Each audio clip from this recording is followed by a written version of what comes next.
sports fans remember you from something very different than WWE. Of course, there were some famous FSU Cowgirls, and you were one of them. Brent Musburger sort of immortalized your group of friends when he said 1,500 red-blooded Americans just decided to apply to Florida State. You were part of that group. What do you remember about that time?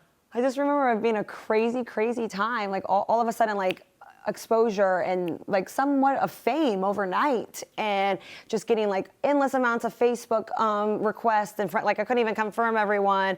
And MySpace was a big thing back then. A throwback right there, Lana. And I just remember thinking, oh, I'm gonna make the most of this. Like I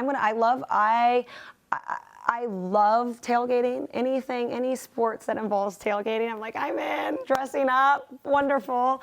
And so I was just there to have fun. And I'm like, well, okay, I'm an entertainer, I'm an athlete, I'm a professional dancer, I break dance. I'm gonna see where I can take this exposure and catapult it more. Do you consider that your big break?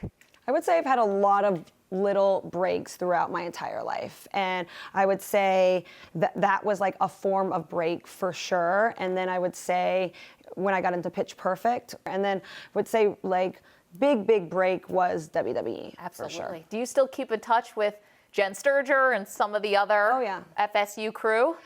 Jen is actually, we were roommates after the fact. When she moved out into LA, we were roommates, and she's doing comedy now. And she was the girl that taught me how to put makeup on. Like I didn't know how to put makeup or straighten my hair, and it was her who taught me all these things of being an FSU Cowgirl. I didn't know any of it. I'm like, I just want to go be in a bikini at a FSU game. And so she taught me a lot of things. I'm still friends with her, friends with all the Pitch Perfect girls. Most of the time I stay friends with a lot of people that I've either worked with or gone to school with.